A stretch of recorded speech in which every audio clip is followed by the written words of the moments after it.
سلامونه درنو لیدونکو، نن درته د فن نه ډکه ویډیو لرم. تمه ده تر پایه یې وګورئ او زموږ چینل هم درسره سبسکرایب کړئ.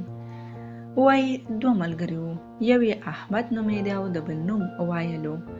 دواړه په هیڅ شي بند نه وو او هرې ګناه ته یې لاس اچاوه. یوه ورځ وایل خپل ملګري احمد ته وویل چې ما د مسجد د امام له ښځې سره اړیکه سمه کړې او له ما یې غوښتنه کړې چې نن کور ته ورشم، خو زه ډارېږم هسې نه چې میړه یې راباندې راشي. نو ته داسې وکړه چې له لمانځه وروسته د امام سره کښېنه او په خبرو یې مصروف وساته تر څو زه بیرته راشم.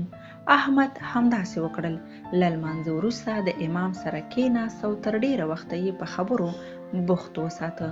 په آخر کې چې کله امام غوښتل پاڅېږي، احمد خپل ملګري وایل ته زنګ وواهه او د امام له ورتګه یې خبر کړ. او وایل سمدستي را ورسېد او څه یې چې کړي وو ټوله کیسه یې خپل ملګري ته وکړه. دا اړیکه تر ډېره وخته روانه وه. احمد به د مسجد امام په خبرو مصروف ساته او وایل به د موقع څخه په استفادې ناروا اړیکې پاللې.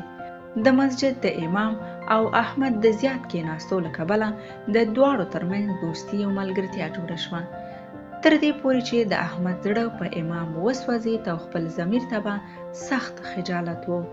یوه ورځ یې د ځان سره کلک تصمیم ونیو چې امام بیچاره به د ټولې ماجرا څخه خبروي تر څو د خپلې میرمنې د خیانت څخه خبر شي. امام ته یې وویل زه ډېر تاسف کوم چې زما ناسته پاسته له تا سره د خدای لپاره نه وو. زه له تا سره ځکه کېناستم چې خپل ملګري ته د ناروا عریضې د اشباع لپاره زمینه برابره کړم، ځکه هغه ستا له میرمنې سره ناوړه اړیکه لري. آیا پوهیږي چې د مسجد د امام ځواب څه و؟ امام ورته وویل ما تر اوسه پورې واده نه دی کړی. دا خبرې د احمد په زړه لکه د خنجر د ګوزار په شان و. آیا تاسې پوه شوئ چې وایل به د چا کور ته ورتللو؟ وایل د احمد کور ته ورتلو.